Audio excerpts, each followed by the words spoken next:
अस्सलाम वालेकुम दोस्तों। अच्छा दोस्तों, आज मैं आया हूँ साइट विज़िट पे।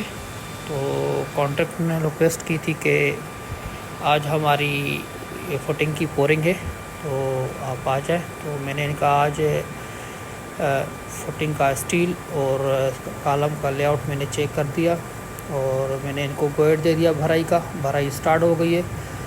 और दोस्तों, मैंने आपके साथ पिछली वीडियो शेयर की हुई है इनकी जो लेआउट है, और प्लस में सोलिंग और लीन मैंने वीडियो उनकी भी शेयर की हुई है आपके साथ। तो आज ही हमारी बोरिंग हो रही है। इंशाल्लाह जैसे जैसे काम आगे बढ़ता जाएगा मैं आपके साथ शेयर करता जाऊंगा। जैसा कि दोस्तों अभी देख सकते हो, ये सामने बंदे अभी शटरिंग लगा रहे हैं। तो जो हमने इनको निशान लगा के दिया है उसी हिसाब से ये शटरिंग लगाएंगे और ये स्टील को फिक्स भी करेंगे। और यहाँ पर ये स्टील वाले बंदे स्टील की कटिंग कर रहे हैं।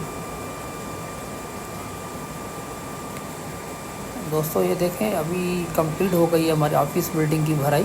और आप फिनिश देखें, ये 1:4 रेशो है। और जो 1 है सीमेंट है, 2 जो है सैंड है, 4 क्रैश है। तो 1:4 रेशो ऐसे बनता है। मैं आपको आगे दिखाऊंगा कि मिक्सचर मशीन में 1:4 रेशो कैसे डालते हैं, वो भी मैं शेयर करूंगा आपके साथ वीडियो।